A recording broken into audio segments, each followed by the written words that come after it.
Scientists have finally solved the Loch Ness Monster mystery. Here's the spoiler, you ready? It's not a real monster.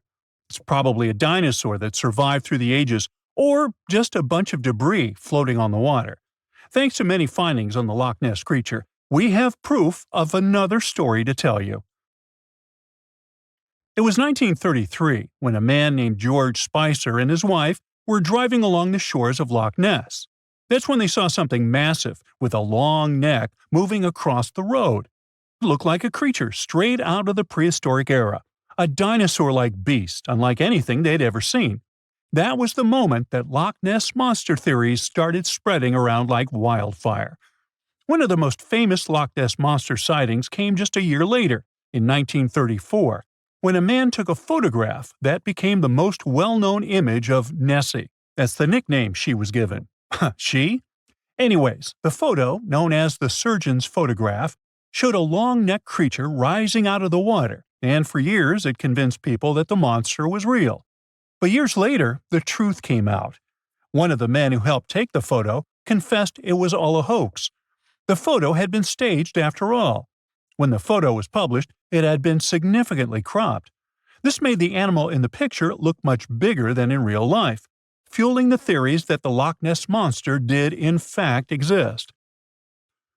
In the 1960s, one of the first big scientific attempts to investigate the mystery of the Loch Ness Monster happened. A research team took sonar equipment to the lake and spent hours scanning the waters in search of evidence of large creatures. What they found was puzzling. They recorded several objects moving deep in the loch, or lake, with no clear explanation as to what it was. Though the team didn't manage to capture anything definitive, this sighting helped fuel the belief that there was indeed something massive living in Loch Ness. After that, research about the mystery of the Loch Ness Monster kept popping up. In 1972, with the help of underwater photography, some researchers managed to capture strange images, which got people's hopes up for a minute. But the truth is, this early research about the Loch Ness Monster was far from conclusive. Now, of course, not everyone bought into the mystical, magical theories about the Loch Ness Monster. Theory 1, from a professor of zoology at Oxford University, has made it clear that the monster is a biological impossibility. Hey, my pediatrician said that about me, too. Meanwhile, he says that no skeletal remains have ever been found in the region. Plus, no fishermen have ever caught anything resembling the creature in their fishing nets. For him, this works as proof that it simply can't be real. When it comes to the famous photos of the Loch Ness Monster as evidence, well, that's pretty simple. The professor offers a more down-to-earth explanation. He argues that these images are either showing floating debris or birds, like cormorants, which have long necks and often appear to be low in the water. When people refute his suggestion, he takes us back to human psychology and explains that people often make mistakes and misjudge the size of things, especially when they just caught a glimpse of it, and even more so when they are hoping to see something specific. Now, many of those alleged photos depict an animal with a long neck and a small head, which has led some to believe that what they're seeing is a plesiosaur, a giant marine reptile that lived 215 million years ago and disappeared with the dinosaurs. The idea of a plesiosaur surviving all these years is a theory that's been around since the first sightings of the creature. But this researcher isn't buying it. He explains that no plesiosaur fossils have been found in the region dating to anything later than 66 million years ago. The idea of a prehistoric creature still lurking in the waters of Loch Ness just doesn't hold up scientifically. Then there's theory number 2, from a British naturalist who has spent over 50 years investigating the Loch Ness Monster phenomenon. His conclusion is a little less dramatic. He believes that most people who report sightings of long-necked creatures are misidentifying other animals. He suggests people think they are seeing a sea serpent. Reports of sightings from the Loch Ness Monster have been around since the 6th century CE, long before they were distilling Scotch whiskey or other explanations. Early reports of these sea serpents describe large creatures with long snake-like bodies and multiple humps. Some say the creatures were as big as boats, and many swore they saw something swimming in the waters. Many of these early sea serpent sightings may have been misunderstandings or exaggerations of normal animals in the loch, like large fish or even swimming birds. They could have been large eels, which are known to live in Loch Ness. These eels, especially when they're moving, might have given the impression of a long, undulating creature in the water. People who saw these eels from a distance, particularly in low light or misty conditions, might have mistaken them for something much more mysterious. Theory number 3 says something else. Nessie is just a series of standing waves. These happen when two boat wakes move in opposite directions, creating a big hump in the water that could look like a creature from a distance. Loch Ness enthusiasts even showed how it works, with footage from Fort Augustus, where a river meets Loch Ness. These enthusiasts had big plans to use drones with infrared cameras and special underwater microphones to search the loch. Now, Loch Ness is massive, stretching around 23 miles long and more than 700 feet deep. So, they thought they needed drones and infrared cameras to put an end to this discussion. But despite everything, they haven't found Nessie. But it's not only the Loch Ness Monster that lacks scientific explanation. There have also been scores of sightings of yetis and sasquatches that no one can really explain. Folks have made movies, dreaming of finding the truth about these creatures. But, according to recent research and evidence, it looks unlikely that we'll ever find definitive evidence of their existence. Science says they can explain Sasquatch sightings, and this is how. Biologists who study wildlife using camera traps, which are set up in remote areas to capture images of passing animals, have long attempted to find elusive species. These cameras detect movement and snap pictures, providing invaluable data on the biodiversity of different ecosystems. As camera traps collect more photos over time, the number of species recorded grows. However, after a while, the number plateaus, suggesting that no new species are being detected. While it's impossible to claim 100% certainty, researchers say that after significant camera deployment, it's safe to say the likelihood of discovering new species, especially large ones like Bigfoot or the Yeti, drops significantly. Camera trap studies have been running for years in regions where these creatures are rumored to live, but so far, no conclusive evidence has surfaced. Instead, the supposed proof of Bigfoot or the Yeti often comes from blurry photos or shaky videos taken by individuals who claim to have encountered them. The scientific understanding of biology also makes the existence of Bigfoot highly unlikely. Often described as a great ape, Bigfoot would have had to evolve in North America.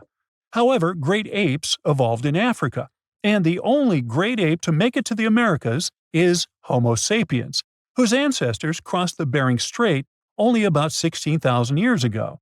This is far too short a time for a new species like Bigfoot to have evolved. While it may be disappointing for these mysterious creature enthusiasts, the scientific evidence points firmly toward the conclusion that creatures like Bigfoot and the Yeti are more fantasy than reality.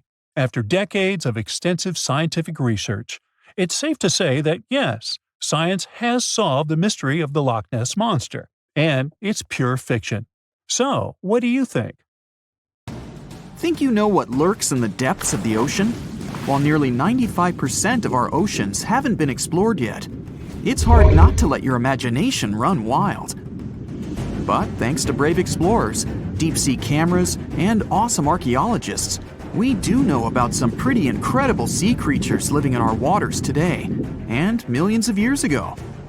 From the 9-foot spider crab to the 60-foot prehistoric megalodon, these sea dwellers come in all shapes and sizes. But let's focus on sea creatures famous for their huge size. Can you guess which living species of whale is the largest? Well, it's not the orca, but that's a good guess. The orca is a toothed whale that can grow to anywhere from 23 feet to 32 feet, which is slightly smaller than a school bus. How about the narwhal? Nope, they're not the biggest either. These unicorns of the sea live mainly in Arctic waters and only grow 13 feet to 20 feet in length, and that's including their 9-foot tusk. Tired of guessing? Okay, I give in. The largest whale that still exists today is the blue whale. At a jaw-dropping 82 feet to 105 feet, the blue whale is not only the biggest whale we know of, but is currently the largest animal to have ever lived on Earth. Seriously. These animals are bigger than a T-Rex, and even the prehistoric megalodon. If you were to put a blue whale next to a school bus, it would look like it could swallow it. Think about that. According to National Geographic, a blue whale's tongue can weigh the same as an elephant. And their hearts can weigh as much as a car. That doesn't even sound possible. It's no wonder these giants need to eat about 4 tons of krill every day. While there aren't too many animals living today that can compete with the blue whale's epic proportions, there is an entirely different species that is a good contender, and it's not quite what you would expect. It's a jellyfish. No, I'm not talking about the little jellyfish that wash up on the shore and ruin a perfectly good day at the beach. I'm referring to the lion's mane jellyfish, the biggest jellyfish around. This invertebrate can grow up to 120 feet long. They also come in different gorgeous colors like red, purple, or even shades of orange. As if their length wasn't impressive, the lion's mane jellyfish boast a whopping 8 sets of 70 to 150 tentacles. That means they can have up to 1,200 in total. And here's the giant oceanic manta ray, the largest type of ray in the world. Their wingspan can be longer than a bus. These guys can reach 30 feet in length. They also have the biggest brain compared to body size among all fish. Unlike their stingray cousins, mantas don't have venomous tails. And while the lion's mane jellyfish and the blue whale are yet to be beaten for the longest sea creature, there is one marine creature that can grow even larger in length. The Portuguese Physalia physalis, tentacles and all, can reach a length of 165 feet long, and that's according to mentalfloss.com. While this thing may look a lot like a jellyfish, it's actually known as a siphonophore, and there are hundreds and sometimes thousands of them that are genetically identical.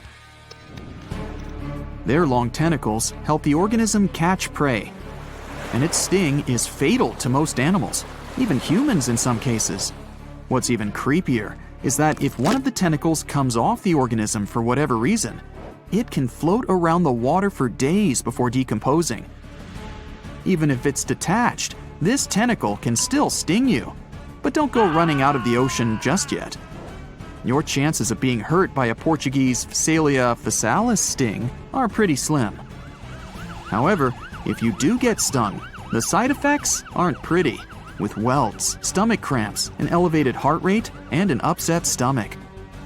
While you don't want to go anywhere near these long creatures, they sure are pretty to look at. Check out all those colors. The Shastasaurus is the biggest marine reptile that has ever existed. These predators lived during the late Triassic period, about 210 million years ago. These amazing giants could reach lengths of up to 69 feet and weighed more than 75 tons. This made the Shastasaurus as heavy as a blue whale. And if you could stand this creature up vertically, it'd be as tall as a 7-story building. Despite appearances, the Shastasaurus was actually pretty slim for its size. Its ribcage was only 6 feet across. You'd think that this big guy was chowing down on other dinosaurs, but that's not the case at all. This reptile survived on a diet that consisted of small fish and cephalopods, like octopuses and squids. The Albertonectes is a bright representative of the plesiosaur family, meaning that this marine reptile had a small head on an incredibly long neck and large flipper-like limbs that helped it move through the water. These creatures occupied the seas around North America 76 to 70 million years ago. The length of this sea monster could reach 38 feet, with its neck taking up 23 feet of that length. Its neck was a true record breaker. It had a whopping 76 bones in it. No other animal known to humankind has had so many vertebrae in its neck. Scientists aren't sure why they needed such a lengthy neck. They might have used it to collect shellfish off the seabed, or perhaps it helped them capture their main prey, fish and squids. This aquatic reptile also had gastroliths in its stomachs. Some of them were as big as 5.5 inches in diameter. The Tylosaurus belonged to the Mosasaur family. It dominated the shallow seas of North America about 85 to 80 million years ago. This was an enormous predator, with the biggest representatives reaching 45 feet in length. It had a narrow hydrodynamic body with a blunt, powerful head that the animal used to ram and stun its prey.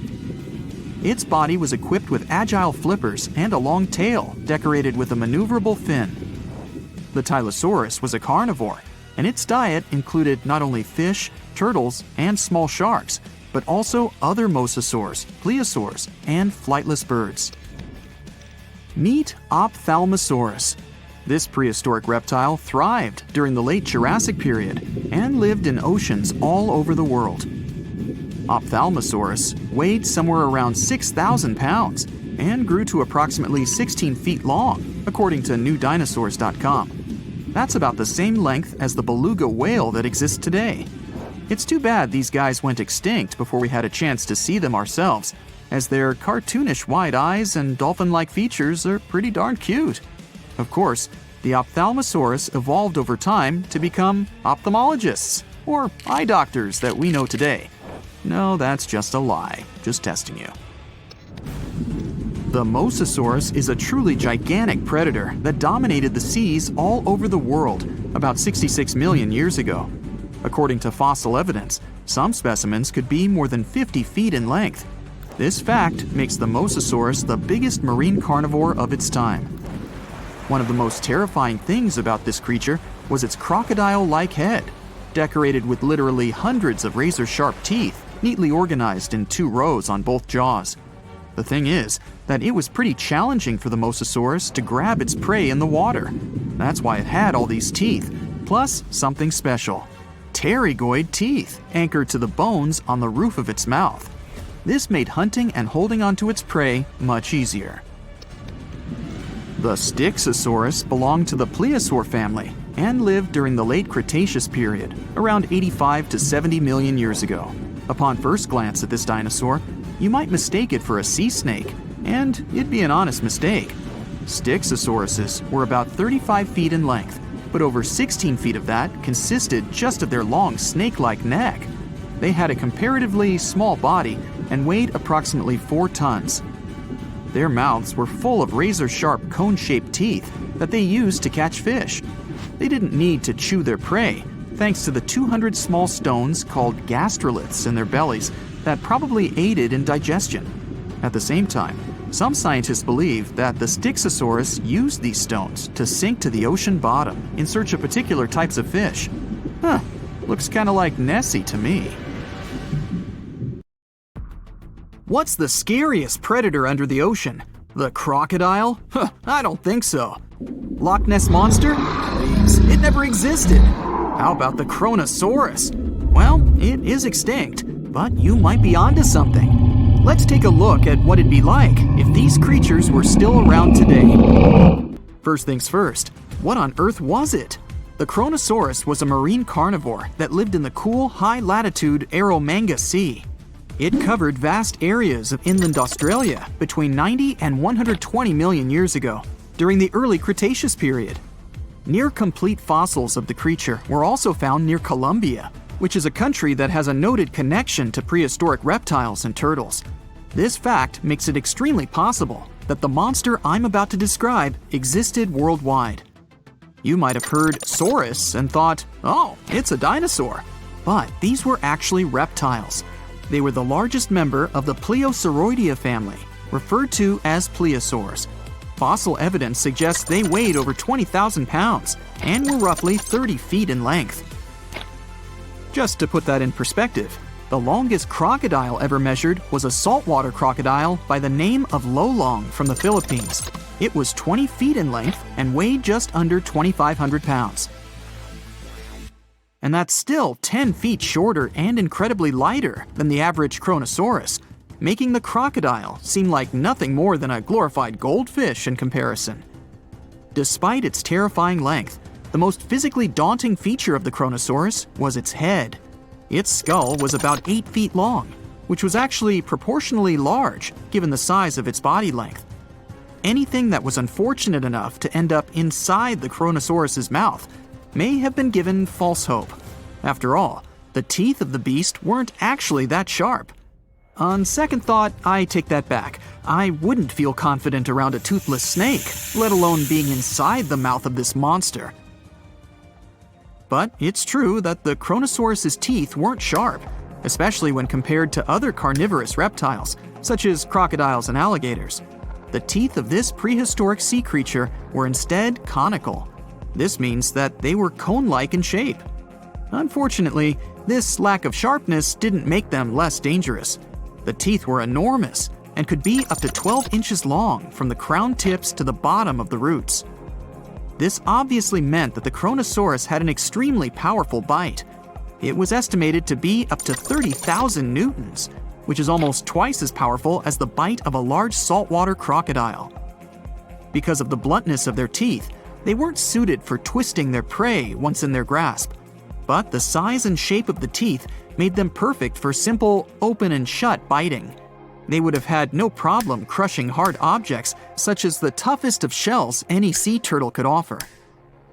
Just like crocodiles, the Chronosaurus is believed to have had a short neck.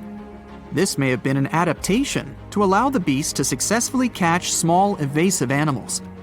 Their body, in general, was fusiform and streamlined.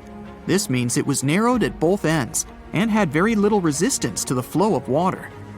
The Chronosaurus was also equipped with 4 paddle-like limbs. The hind limbs were larger than the front ones. They could span approximately 7 feet in diameter. All in all, this set the Chronosaurus up to effortlessly propel itself through the waters and be an ultimate predator. Predator X, if you will? That's the name that was given to the fossil of a creature discovered near Svalbard, a Norwegian island group, in 2009. The fossil was identified as a 50-foot-long, 100,000-pound monster with a bite force of 33,000 pounds per square inch. This might be the highest bite force of any known animal. Although Predator X is yet to be classified as any specific type of animal, it was definitely a plesiosaur like the Chronosaurus.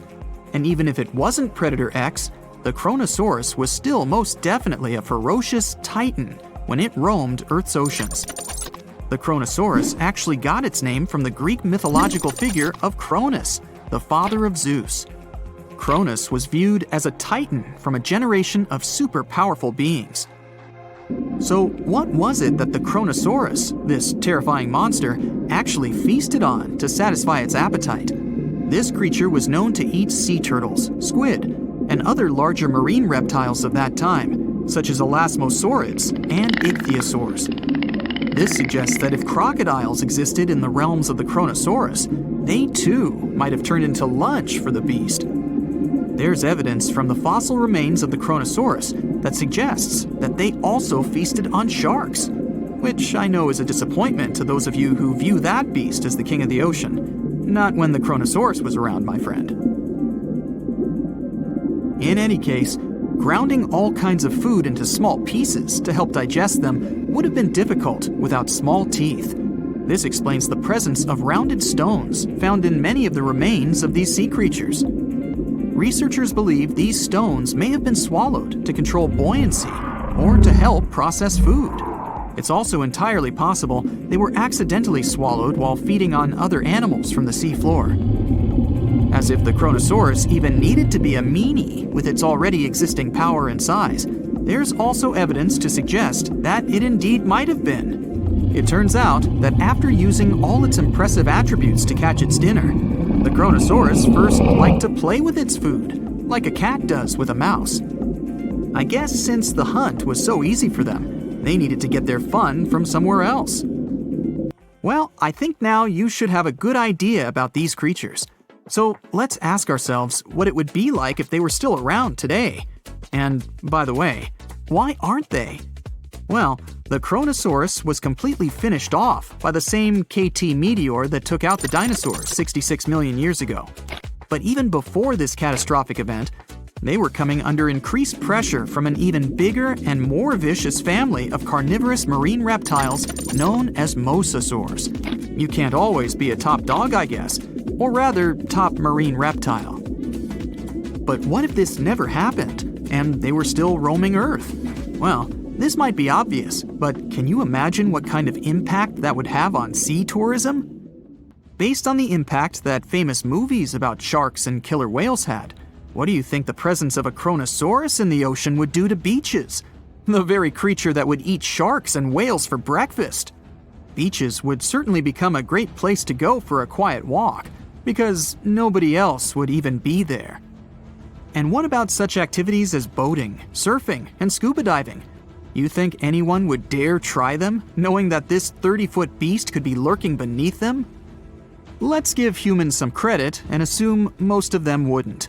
This would cripple the global sea tourism industry, which is responsible for earning roughly $143 billion every year. Just to make sure this shocking point hits home, the most expensive yacht to ever roam the ocean was called the History Supreme. Its master bedroom was believed to have a statue made of T-Rex's bone and a wall made of meteorite rocks, as well as a 24-karat gold panoramic wall aquarium. Anyway, this yacht was worth nearly $5 billion, meaning you could buy 38 of them with the money lost in potential damages to sea tourism caused by the Chronosaurus. I'm sure that the yacht's owner was happy the beast never made an appearance in their luxurious aquarium. So luxurious, in fact, that some people believe the History Supreme, reportedly owned by some business genius from Malaysia, never even existed. Rumor has it that it was simply an elaborate hoax fabricated by the supposed designer. Anyway, I don't think the trouble would just stop there. People could actually be in serious danger, regardless of being near the ocean or not. No, I'm not about to tell you that this thing would grow legs, adapt to living on land, and start picking us off one by one. At least, I hope not. I'm just going to point out the damage that the Chronosaurus would inflict through its devastating impact on sea trade. In America, ocean transit accounts for 76% of national trade. On top of this, more than 100 vital pharmaceutical products originate in the sea. I'll also state the obvious and point out that the ocean is a huge food source for us humans. The presence of the Chronosaurus could have a great impact on our relationship with the ocean, something we usually take for granted. Now, you can't find living dinosaurs nowadays, which is a good thing, mostly, but you can still meet some creatures that might have gone to lunch with them. The frilled shark, for example, is a living fossil that comes from a family of sharks that have been around for about 80 million years. One of the coolest things about it is its long, eel-like body that can grow as long as 6 feet. It has 6 pairs of gills on its throat, which help the frilled shark breathe in the deep, cold ocean where there isn't much oxygen. The shark can move very quickly, like a snake, to catch its prey when it least expects it. Little frilled sharks take an exceptionally long time to grow, up to 3.5 years, which is one of the longest times for any animal with a backbone. The Chinese giant salamander is another living fossil that can tell you what was going on Earth around 170 million years ago. Now, when I say tell, I really mean it, as it can make sounds like hisses, whistles, and barks, and even a noise that sounds like a crying kid. The biggest Chinese salamander found so far weighed 130 pounds, as heavy as 2 Dalmatians, and was almost 6 feet long.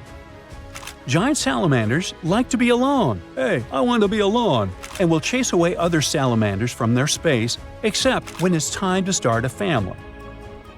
During the day, they hide and sleep under rocks. They can make a special substance from their skin that keeps predators away. Now, gharials are reptiles that have been around for about 38 million years. They live in India and Nepal in slow-moving, muddy rivers. Sadly, there are very few gharials left in the wild, less than 100. These creatures can't control their body temperature, so they need to sunbathe to get warm or cool down in the water if they get too hot. Their eyes are close together and face forward, which helps them see in 3 dimensions and judge distances more accurately. Gharials also have a transparent third eyelid that protects their eyes when they're underwater. They have over 100 sharp teeth, but they can't chew their food. Instead, they use their strong jaws to grab prey and then, swallow it whole. The alligator gar is a fish that has a family history of more than 100 million years. It still has some cool features from ancient times, like being able to breathe both air and water. It also has a special spiral-shaped intestine, like a shark.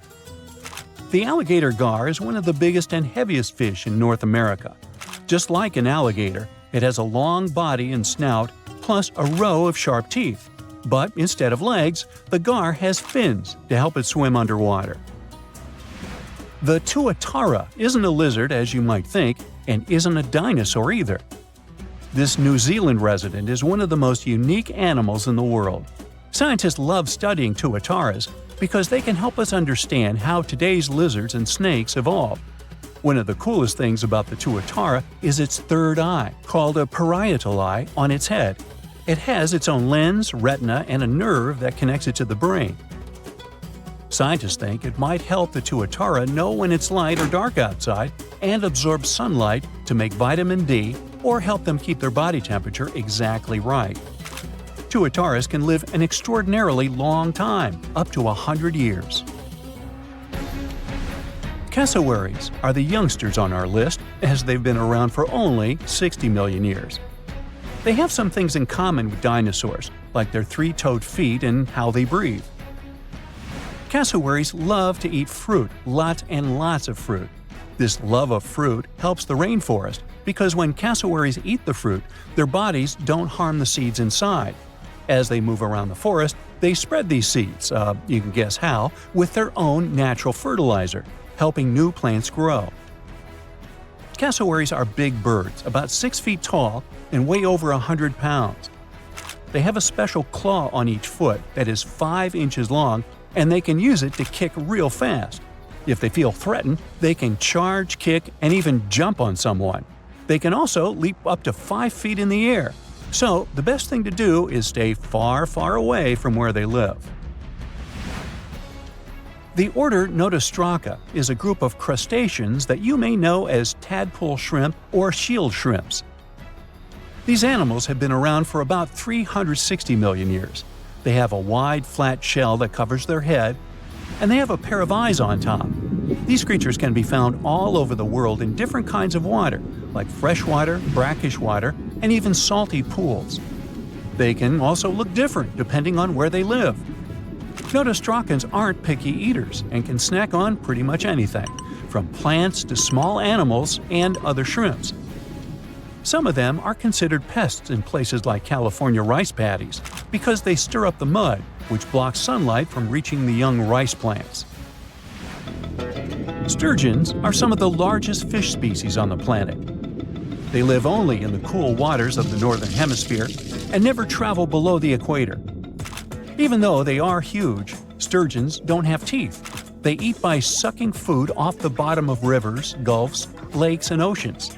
Scientists believe that sturgeons came from a group of fish that first appeared around 419 million years ago, long before dinosaurs even existed.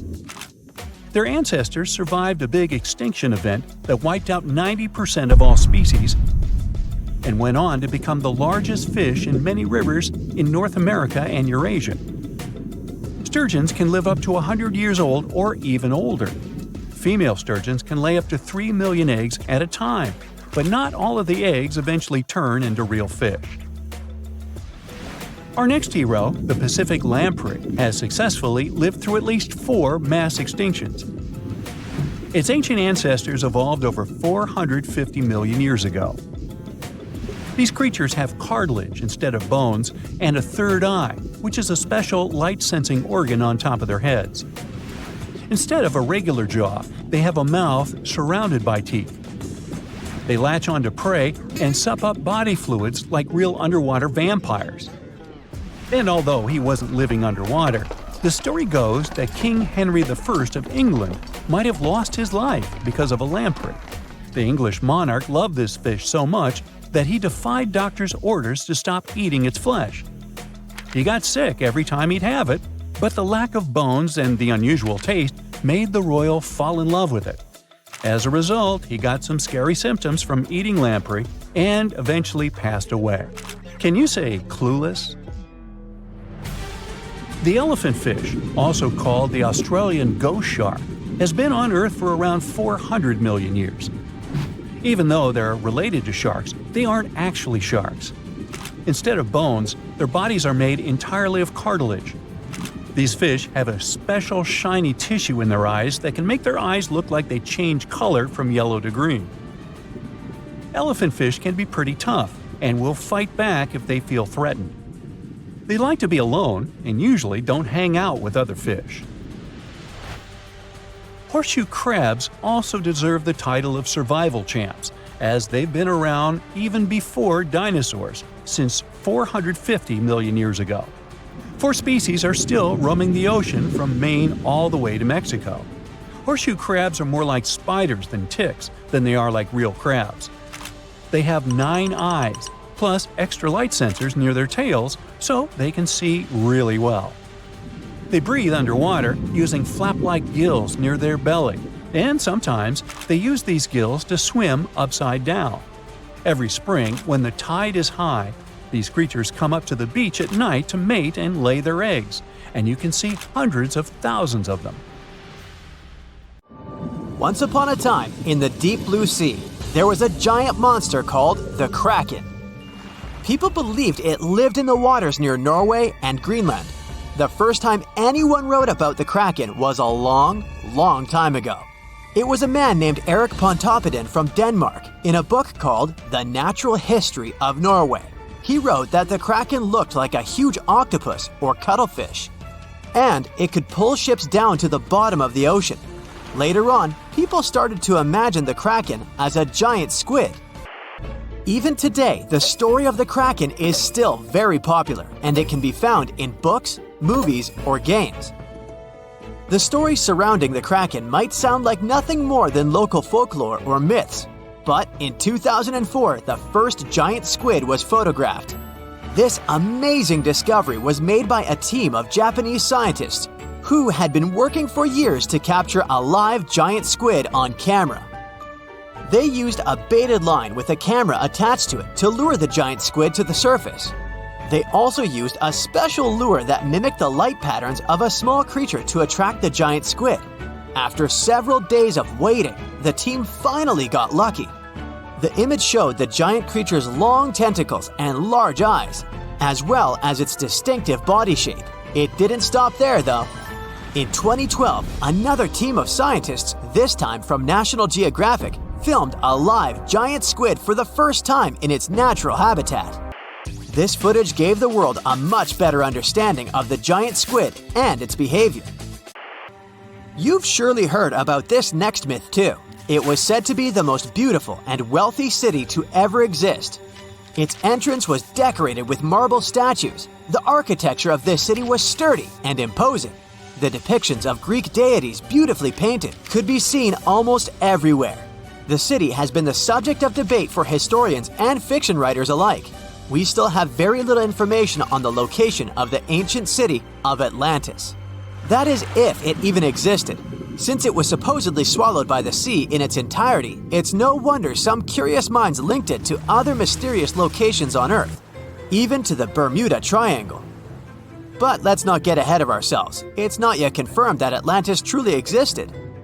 The idea of an island sinking into the sea due to an unknown disaster is a widespread idea in mythology and popular culture. However, it is possible that the story of Atlantis was inspired by actual events, such as the sinking of islands like Helike. On this island, located in the Gulf of Corinth, there was a thriving ancient Greek city. It was known for its prosperity and wealth, and it was also an important spiritual headquarters for the Greeks. The city was home to a building dedicated to the immortal Poseidon, and it was believed that he protected the city himself. However, one fateful night in 373 BCE, a massive earthquake struck the region. The ground shook violently, and the city was swallowed up by the sea in a matter of minutes. The residents of Helike, unable to escape the disaster, all disappeared under the waves. The sinking of Helike was a great tragedy for the ancient Greeks, and it was seen as a punishment from the higher spirits. Many believed that the city's prosperity and pride had angered them and they had punished the city by destroying it. The city remained underwater for centuries, and it was not until the 20th century that it was rediscovered by modern archaeologists. Today, the most part of the city is still underwater. While we're on the subject of Greek myths, we have to talk about the famous city of Troy. This was a legendary city in ancient Greece. Scientists believed for years that it had been made up by writers and philosophers.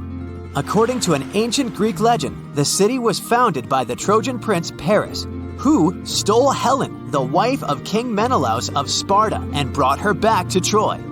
This event sparked a huge conflict between the Greeks and the Trojans that lasted for 10 years. One of the most famous stories from the Trojan conflict is the tale of the Trojan horse, a large wooden horse that the Greeks built and left outside the city gates as a gift to the Trojans. The Trojans, believing the horse to be a symbol of peace, brought it into the city. But inside the horse, there were Greek fighters who, once inside the city, opened the gates and let the rest of the Greeks in. The Trojans had no escape this time, and they were ultimately defeated. The city was rediscovered in the 19th century in modern-day Turkey. It's located near the Scamander River. Today, this region is an archaeological site and draws a lot of tourists each year. The following myth is indeed sad, but it might have some truth to it too. It is said that years ago, the Solomon Islands in the Pacific Ocean, there lived a man that was deeply in love with his wife. The woman, however, decided to leave him for another man and moved to the nearby island of Tionamanu. Heartbroken and filled with rage, the man sought out a curse to take his revenge. He set out on a journey in a canoe, determined to bring destruction to the island where his wife had fled. Upon arriving at Tionamanu, the man planted 2 taro plants. One he kept for himself. According to the instructions, once his own plant began to sprout, disaster was supposed to strike the island. And it did. The man watched from a mountaintop as a series of waves smashed into the island, causing it to sink beneath the waves. Tionamanu was a real place, but it's not entirely clear when it disappeared. It is said that waves alone could not have washed away this small but tall volcanic island.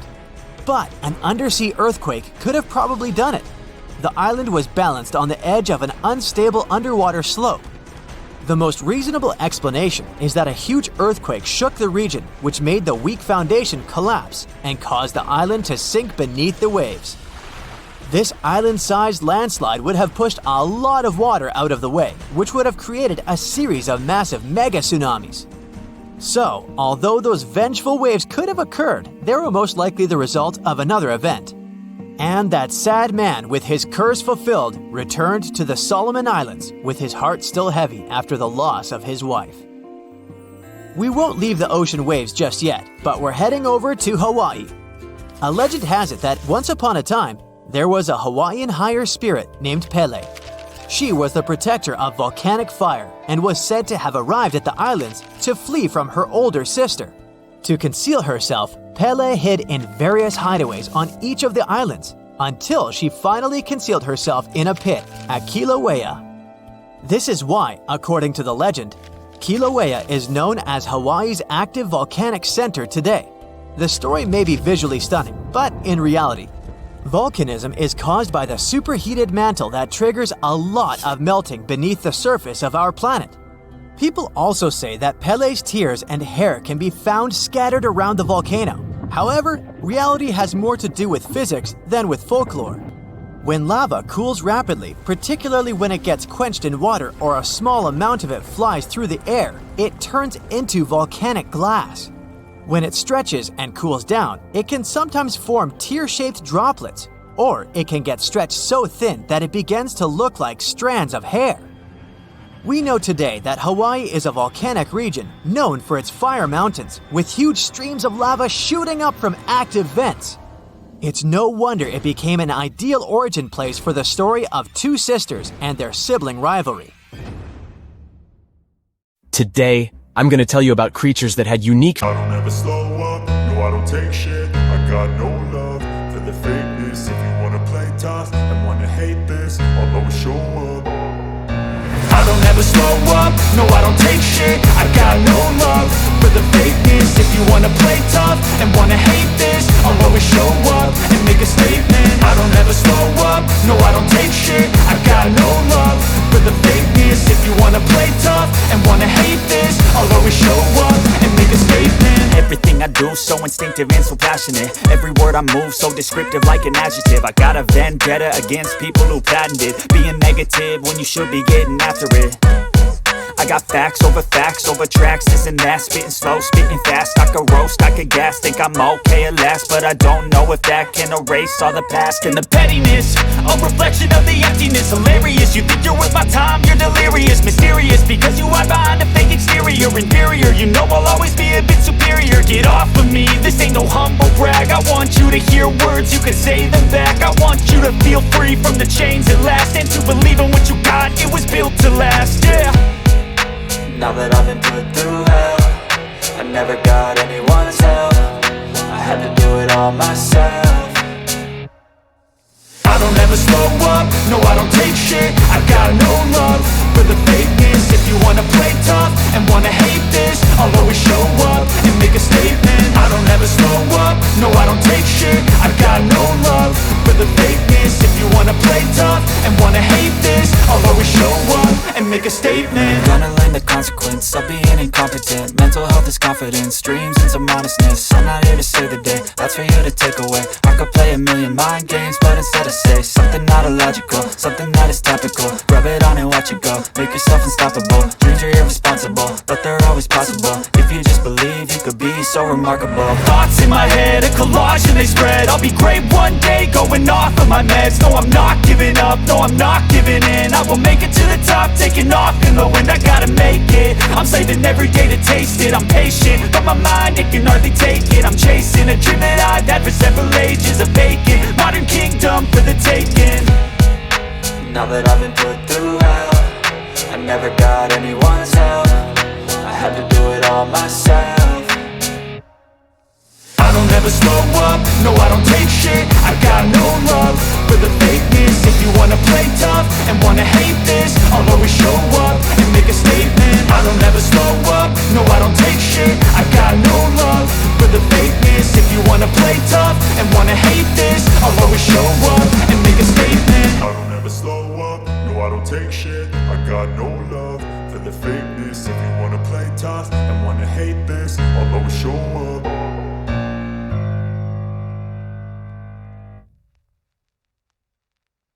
In a day. The Leadsichthus is an extinct genus of large, bony fish that lived during the Jurassic period, approximately 155 million years ago. It is believed to be one of the largest fish that have ever lived. Some estimates suggest that it could grow up to 55 feet in length. The first fossils of Leadsichthus were discovered in England in the 19th century, and more recent discoveries have been made in other parts of Europe, South America, and Africa. Despite its enormous size, the Leadsichthus was a filter feeder, similar to modern-day whale sharks, and likely fed on plankton and other small organisms. The creature did it by simply swimming with its enormous mouth open, filtering water through its gills.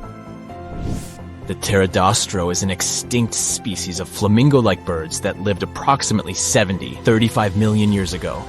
They were relatively small birds with a wingspan of about 2-3 feet. And they were known for their distinctive long, narrow beaks equipped with comb-like structures used for filter feeding. The pterodostro lived in shallow bodies of water, like lakes and lagoons, and mostly fed on small crustaceans and other tiny organisms. The animal filtered them from the water using the comb-like structures on the inside of its beak while swimming through the water.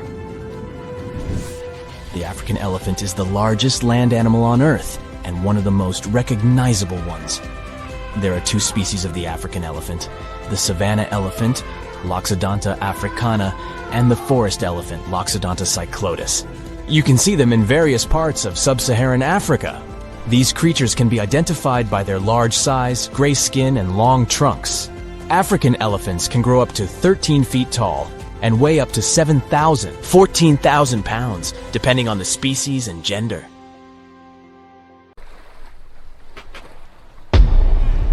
Many terrifying animals live deep beyond the waves, like this vampire squid. living 3,000 feet below the surface in almost complete darkness. This animal has a cloak, like a vampire's. That's why it's called the vampire squid. Deep down at the bottom, it can't use ink to defend itself. So this animal has developed an unusual tactic. It glows slightly to scare away predators. If this tactic fails, the vampire squid can turn its body inside out, revealing tiny spikes. When you translate its scientific name, Vampiroteuthis infernalis, it literally means vampire squid from the nether. Despite its terrifying looks, it's a harmless ocean animal. This previous creature was not from space, but this object definitely is.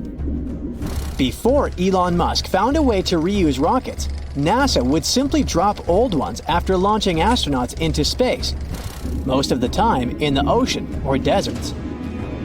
In 2012, Jeff Bezos launched a mission to find the Apollo 11 rocket. They found it by using sonar, but it was in terrible condition. It was sitting on the bottom of the ocean, not far from the predicted site. They were able to rescue the engine and reconstruct 2 of them. The most famous lost city is Atlantis, but sadly, we still haven't discovered it. However, Heraklion was also just a myth until one British pilot saw something that looked like a city while flying over the Mediterranean Sea. He reported it, and 60 years later, a group of divers went there. They were shocked when they found an entire city underwater. It was loaded with artifacts that could tell us a lot about the history of the place. Now it's one of the best underwater archaeological sites in the world. It's believed that the rising sea caused the whole city to go underwater. The Titanic sank in 1912. The wreck was claimed to be officially discovered 74 years later. In reality, though, a fisherman found the Titanic 8 years earlier while fishing in the Atlantic Ocean. He was pulling out his net when he spotted a head stuck in it. Luckily, it was just a doll's head. Years later, after the fisher had passed away, his son sold the doll to a doll collector. She did a lot of digging and research on every person who had a porcelain toy on the Titanic. She found the owner of the doll. Ava Hart was on the Titanic and had a doll with her. Ava survived the catastrophe by a miracle, but her toy didn't. Hart even wrote about the doll in her journal, and every detail matched the toy found by the fisherman. The tripod fish lives deep in the abyssal zone, around 20,000 feet below the surface. It's adapted to such immense depths and uses its tripod fins to stay still on the bottom. This creature doesn't have big eyes, but even if it did, these eyes would be useless in the darkness. Instead, the tripod fish uses its fins like antennas to detect any movement in the water. This creature doesn't have much luck when it comes to its love life, so it had to develop unique tactics to reproduce. One fish can be both male and female. The next bizarre creature is the lizardfish. It has tons of razor-sharp teeth, a huge mouth, and really big eyes, which it uses for hunting. All this makes the animal look freaky. The lizardfish lives at depths of around 11,000 feet in the midnight zone, where there is zero light. This freak of nature basically eats everything it can fit inside its mouth, from small fish to other lizardfish. On the other hand, when they see other reptile fish, they probably fall in love instead, because finding mates at those depths is not an easy task. Like the tripod fish, the lizardfish can be both male and female at the same time. When you think of a river, you usually picture it on land. Still, nature is quite unpredictable, and it created a river flowing under the ocean in California. It's running at a depth of around 2 miles. This river has everything that an ordinary river has: sunken logs, trees, and rocks. And despite its uniqueness, it's not the only one in the world. There are also others in the Amazon and Greenland. A terrifying creature was discovered near Angola's coast by a remote operating vehicle. It looks like it doesn't have a head or a body. It was sitting at a depth of around 4,350 feet below the surface. After doing research, scientists concluded it wasn't anything from a sci-fi movie, it was just a cluster of siphonophores stuck together. In 2015, some random guy was diving in Caesarea, and something shiny caught his eye. He reached out, grabbed it, and realized it was a gold coin. After that, he examined the bottom and found out that there were many more. He reported the incident to the local authorities, and they concluded that he had found Arabic treasure. The coins were made of solid 24-karat gold and were a few thousand years old, but due to the perfect salinity and temperature, they looked brand new. The coins belonged to a ship carrying cargo. It was caught up in a storm and unfortunately sank. One of the weirdest things ever discovered was found in the Baltic Sea. It's an anomaly that looks as if it was created by a different civilization. It was discovered by Swedish researchers, and they basically had no idea what it was. They had to ask tons of other scientists for their opinions.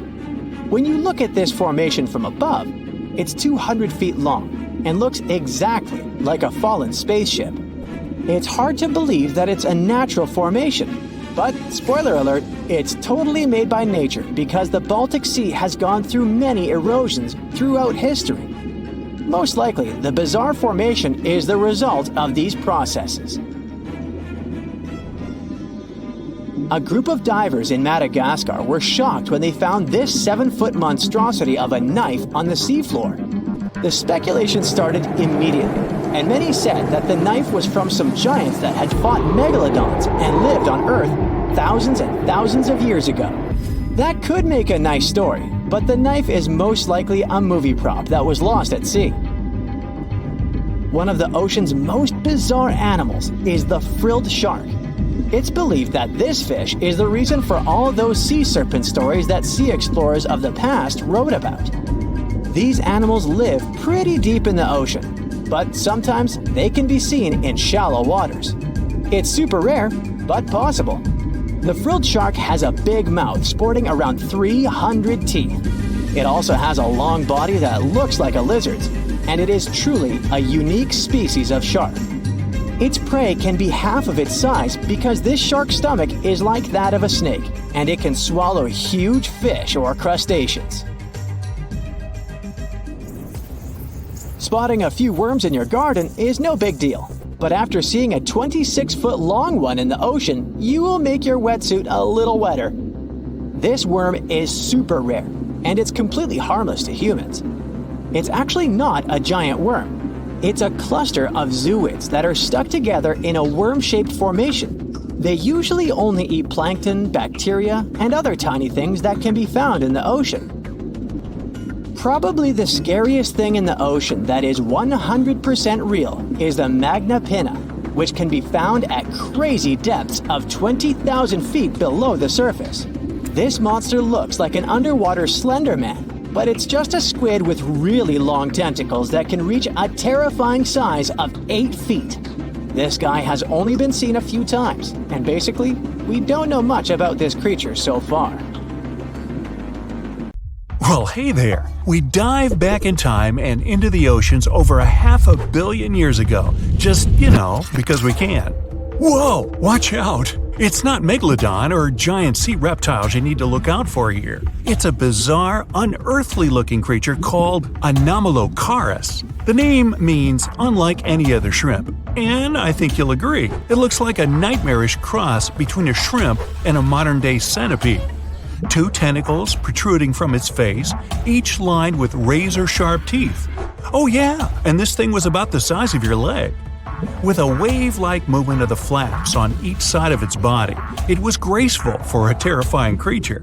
It was also more advanced than any other life on this planet at the time. Especially those huge eyes. You have only one lens in each of yours. This giant shrimp had 16,000. That's 4 times more than a common housefly. And you know how good their vision is. Good enough to dodge that swatter every time. All this allowed Annie, to become one of the first animals on this planet to feed on others. Yep, here it is, Earth's first hunter. Its favorite meal? Trilobites. Hey, try a bite. Those are the ancient ancestors of crabs. Some of their fossils have marks on them in the same shape as the monster shrimp's mouthparts. Terrors of the past like this got to be so giant thanks to more oxygen in the atmosphere. A perfect example of this, Meganeuropsis. Imagine a dragonfly. Now make it as big as a cat, and with a wingspan longer than your arm. Megan, the monster-sized dragonfly, could easily grab other insects or even small animals, and she ruled the air with quick movements. Back then, there were still no large birds or other airborne enemies for this behemoth bug, so it was safe and free to grow as large as this planet would allow. Piranhas of the past were also jumbo-sized. Mega piranha was about 3 times the size of the river terrors we have today. Its bite force was about the same as a tiger's, and those striped kitties bite down 2 times harder than lions. That means it probably not only dined on other fish and any land creatures that, got too close to the water, but it could also easily crunch down on large turtles and other unlucky shelled creatures. And fun fact, modern-day piranhas bark like dogs when they're about to enter a confrontation. It actually sounds more like a frog's ribbit. But makes you wonder, what did this mega-sized ancient cousin sound like? A bear roaring? How about giant sea scorpions the size of your bed? Go back about 460 million years, and you'd see them swimming under you. And watch out for that tail. Scientists still don't know if these creatures could use it to inject venom like your standard land scorpion, but something tells me I wouldn't want that thing anywhere near me. Then there's this guy, Therizinosaurus. Terry looks sort of like a goose with long arms. Oh, and did I mention this goose dino is about 2 stories tall and longer than a bus? Yow! Its arms make the T-Rexes look even more bite-sized, each 8 feet long, almost triple the length of T-Rexes. And on the end, razor-sharp claws the size of your whole arm. Now, don't worry about those lengthy claws too much, though. Terry probably used them to cut through giant termite nests. So, this huge reptilian goose was more interested in eating bugs and plants. Another mega monster for you, Megatherium. The giant ground sloth could look a giraffe straight in the eye and weighed as much as a hippo. It moved mainly on its hind legs and used its massive tail as support. He had huge paws with colossal knife-sized claws. The sloth could use them to defend itself from enemies and to bend tree branches in search of food. But the biggest danger to the giant ground sloth wasn't dinosaurs or saber-toothed tigers, it was our own species. Yep, humans showed up just in time to meet this fellow, and to, eat him up. Titanoboa was a terrifying 50-foot snake, as long as the great megalodon itself. It was also more than 2 times heavier than the heavyweight champion among snakes today, the green anaconda. Crocodiles were a regular on this serpent's menu. Titanoboa could swim 3 times faster than the fastest Olympic swimmer our species has ever seen. It was quicker and more dangerous in the water than outside it. And don't forget the boa part of its name. This massive snake wasn't venomous. Instead, it liked to squeeze. Remember that giant shrimp from earlier? Well, Opabenia looks like its teeny-tiny finger-sized cousin. And instead of 2 toothy tentacles, this thing had a vacuum hose coming out of its face. On the end of that trunk, what looks like a single crab claw. Add 5 eyes and a mouth under its head, and you've got a recipe for something not of this planet. Only it is. This creature used its trunk like an elephant does. Its claw grabbed food from the bottom of the ocean and brought it up to its mouth. This thing is so weird-looking that, apparently, when the scientists who discovered it presented his findings to an audience, they all laughed as if he were joking. Now, a real-life monster, the Tully monster. From a distance, it looks a bit like Nessie, that long neck and teeth-lined jaws. But get closer, and you'll see it's more like a long nose with a mouth attached at the end, like a mosquito. Its eyes are further back, sticking out of tubes all snail-like. Tully was an ancient mollusk, about the size of your forearm. It probably dined on jellyfish and shrimp 300 million years ago. Thylacus smilus will put a smile on your face as long as you don't get too close. No, it's not a relative of the saber-toothed tiger. It was a marsupial, making it more related to a kangaroo than anything. And if you compare them to body size, its fangs were actually longer than a saber-toothed tiger's. And they grew continuously. As for that beard on its chin, that's actually all chin. The lower jawbone grew down to a point under the mouth. Those fangs were rooted to the skull, going way back to its eyes. When the mouth was closed, that bony beard protected the long, sharp teeth from breakage.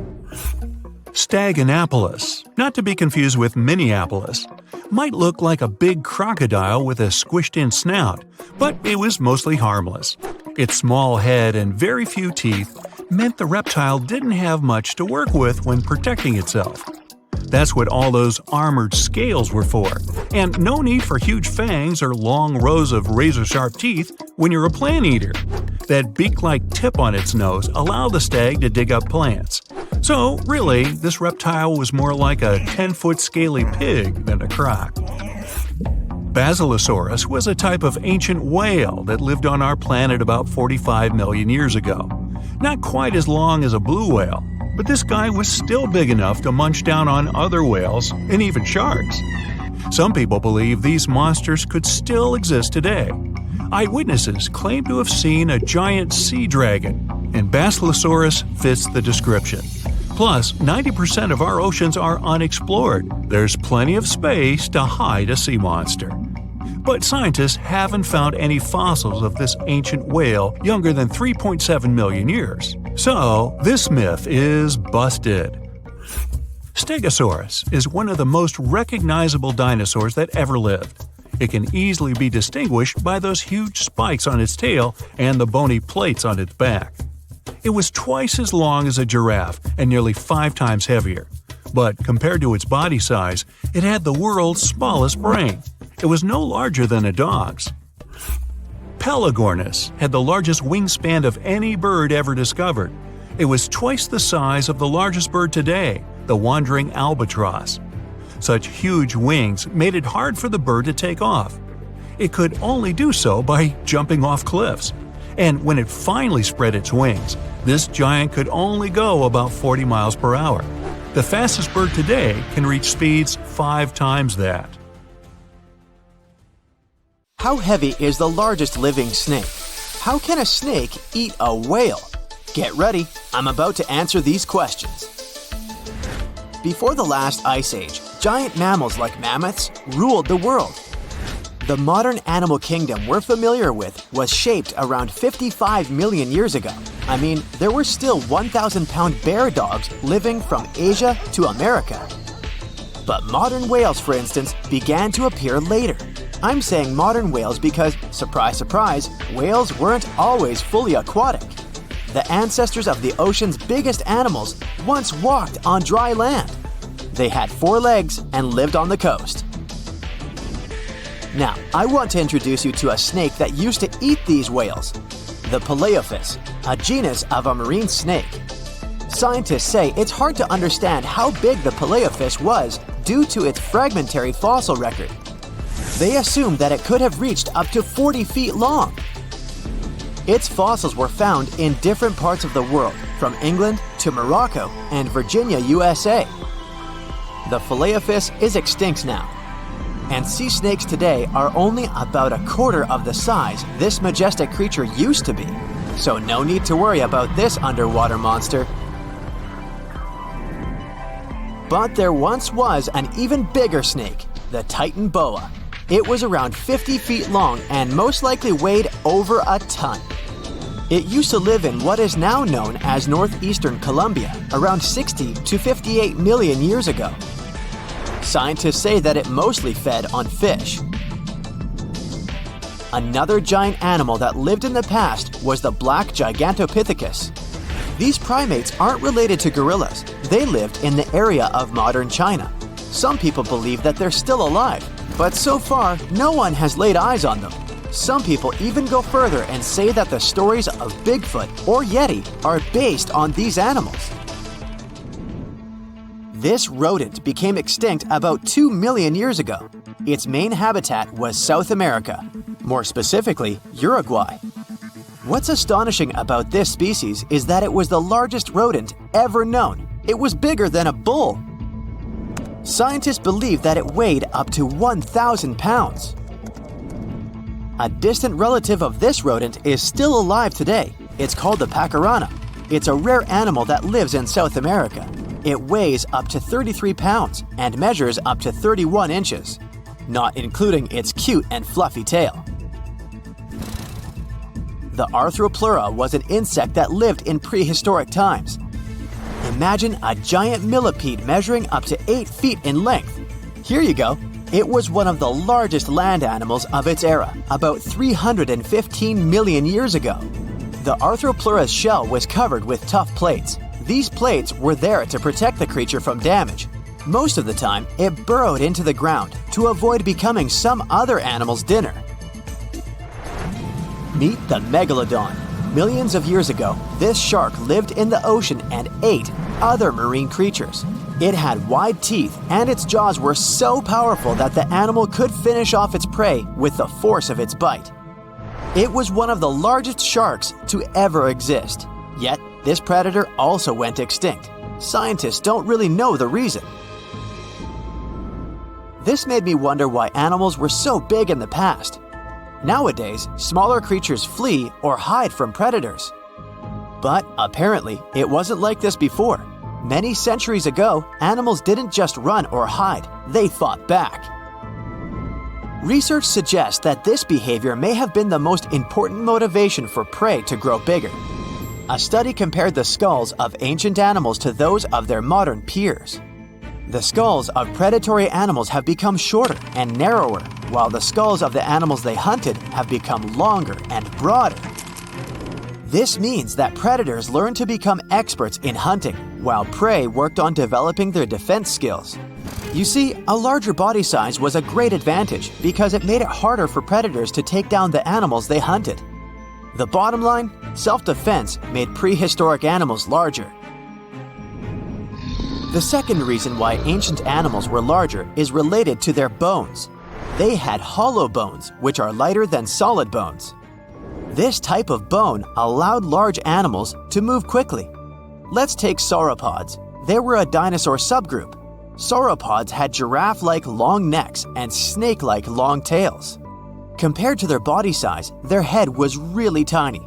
But since their bones were quite light, they could move around without having to carry additional weight. The eating habits of these animals were also related to their body size. When experts examined the fossils of one extinct mammal species, they found out that these animals had a diet that was high in nutrients and low in fiber.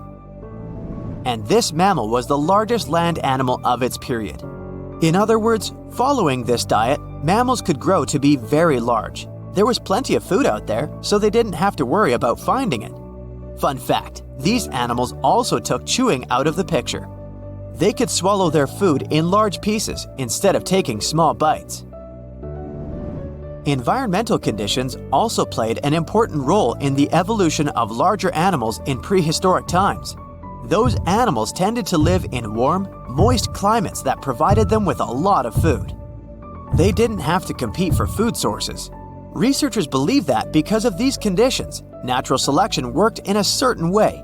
I mean, body size was more important than such traits as agility and speed. Oh, and did you know that large animals tend to produce more carbon dioxide? And ultimately, a bigger volume of carbon dioxide increases the amount of vegetation in the animal's habitat. As for the abundance of oxygen in the atmosphere at that time, it could be another vital element for some animals' growth. A good but scary example of an animal that benefited from the high levels of oxygen can be the cockroach of the Paleozoic era. At that time, cockroaches were the size of modern house cats. Now this one would give me the chills if I ever faced it. Ugh. What about today? Well, there are over 3,000 species of snakes on Earth. The smallest snake in the world is the Barbados thread snake. It's only around 4 inches long when fully grown, and the largest one? It's the reticulated python. This snake reaches around 20 feet in length. The longest python was discovered in 1912. It measured 32 feet long. As for the largest and heaviest reticulated python, it was named Medusa.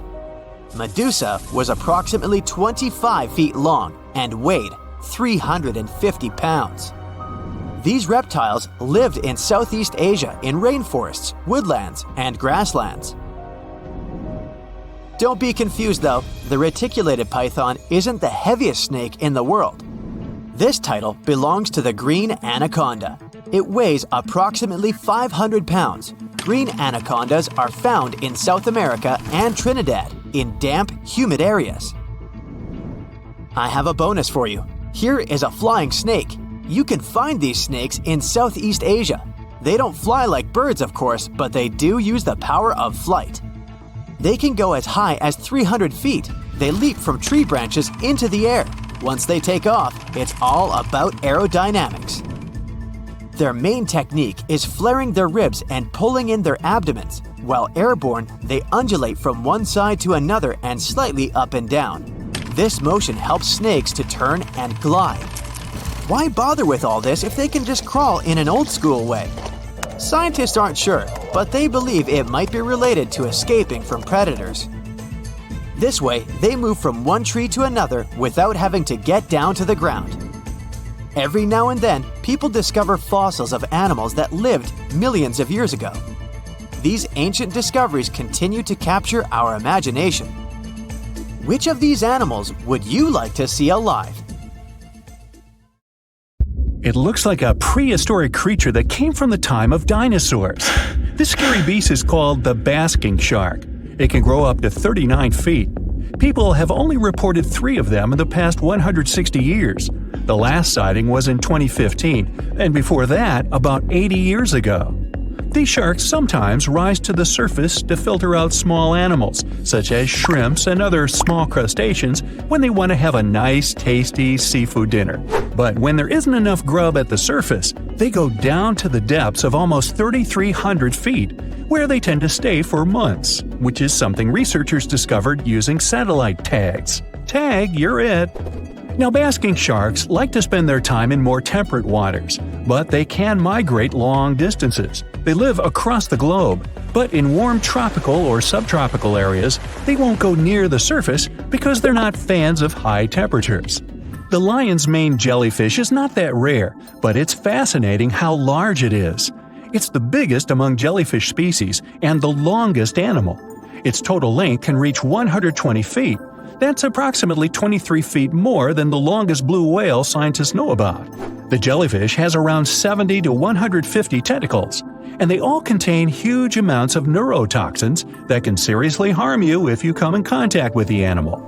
But people don't usually come across this type of jellyfish because it rarely lives near the coast, preferring the open ocean.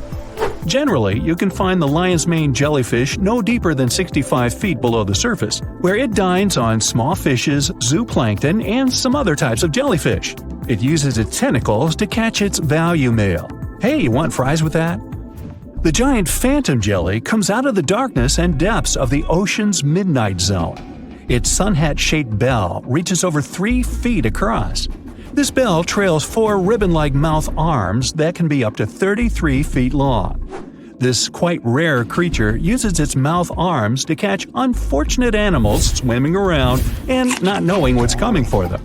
Giant phantom jelly propels itself through the water with periodic pulses coming from its orange head. It glows faintly and mysteriously in the pitch-black depths. It lives across the globe in all the oceans except for the Arctic. I'm guessing it's too cold. Because of its odd shape, people often call the oarfish the dragonfish or sea serpent. It's about 26 feet long, which makes it the longest bony fish we know about, and lives at depths of 3,300 feet. Oarfish spend most of their time in the deep, dark parts of the open ocean in tropical and subtropical areas. They almost never come to the surface, unless, invited. It's a ribbon-shaped and shiny silver creature with a long red dorsal fin and red oar-like pelvic fins.